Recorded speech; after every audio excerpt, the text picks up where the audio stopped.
Hey, it's Ghost with Combat Sports Supply. Today we're going to be going over the brand new Arcturus ATAK, or the Advanced Tactical AK.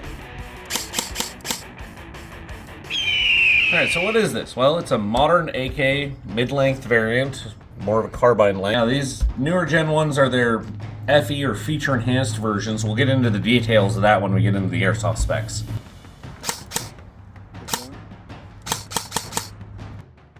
Alright, so what comes in the box?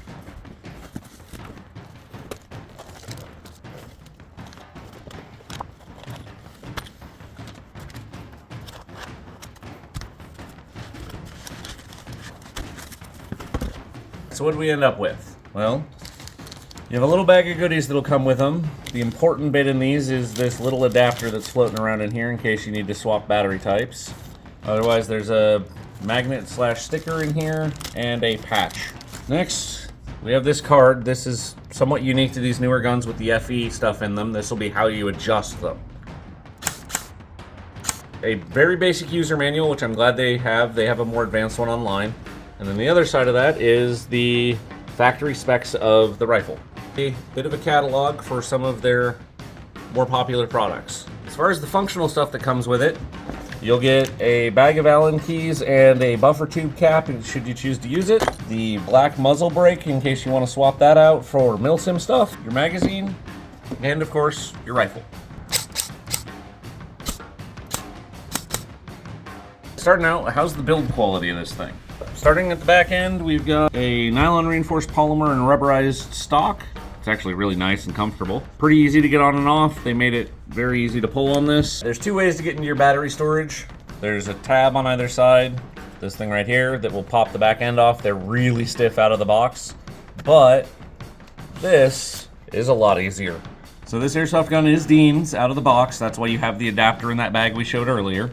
Now it is a fairly small buffer tube, so you're going to need a pretty small LiPo battery to run this. If you want to, you don't have to run it in the rear.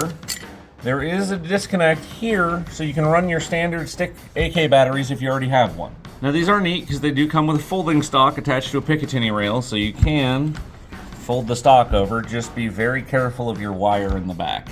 One thing to go over about this once it's opened is it doesn't just close. If you force this closed, you're going to break it. It does lift up just like it does to fold the stock.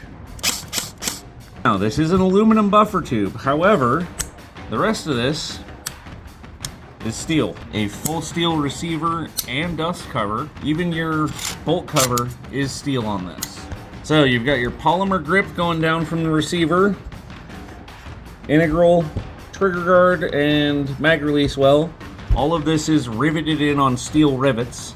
Your trigger, surprisingly, is steel, not plastic. Your selector on this is also steel, and it has the swept back pull down. It's going to be very stiff out of the box, but it will wear in. You have your rear sight block with Picatinny rail. This rear sight is left-right adjustable. This rail, your upper gas block, and your front rail system are all aluminum. The rest of this is steel. Front handguard does have M-lock attachment points and screw-in Picatinny points. It does have front and rear QD sling points. Front gas block with sight on it, and this is entirely made of steel, and the front sight itself is up and down adjustable. Alright, now let's get over the airsoft specs and see what it does.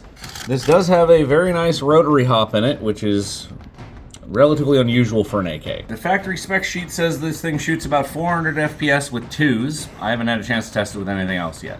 So it does have one of Arcturus's neodymium motors in it. And while I can find the specs for the barrel length, I can't find the diameter, so I'm not entirely sure which one it has in it. So it comes with a mid-cap magazine. It is one of Arcturus's variable mid-caps. It either holds 30 or 130 rounds. So this gun has multiple firing modes. It has to do with that FE stuff we were talking about earlier. You can fire it in semi-auto, 3-round burst, full auto, and binary. This is the card that explains how you program everything on this.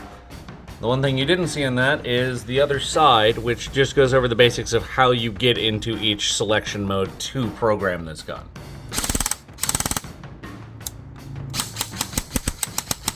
The other things you can change is where the trigger brake is, the trigger reset, and the active braking, and it will actually give you a low battery warning. So the one thing I forgot to mention off this card is the pre-cocking. It's down at the very bottom. It's the gun setting the piston partially back before it even attempts to fire the next shot on semi-auto. Primary purpose of this is to reduce the time between trigger pull and BB leaving airsoft gun. One of the other things in here is active braking. Now, my knowledge of this is slightly limited, but from what I remember, it's a way to slow down the gears and the piston to keep all of it from slamming together. Now, two of the biggest things you can adjust on this, and I'm gonna look at the card because I will forget, is the trigger brake position and the trigger reset distance. These are, the trigger brake is how far you pull the trigger before the gun will fire, and the reset distance is how far you have to let it forward before the trigger will reset and you can fire again on semi-auto. Now, for those people that aren't particularly tech savvy about their guns, they just go out and play, all of this is basically to say that it has a really fancy electronic trigger unit in it. One of the really neat features about the ETU that's in this is it does have over voltage protection and over temp protection. Now, we've noticed in the comments some people asking about what you should shoot out of a lot of these. This particular one should probably be 2.8s or 3s because it is a higher end gun. It's going to be shooting a lot harder than some of your entry level stuff. As far as those comments, please keep them coming. We do try and answer them. So as far as my thoughts on this thing, I mean, it's full steel with minor bits of aluminum.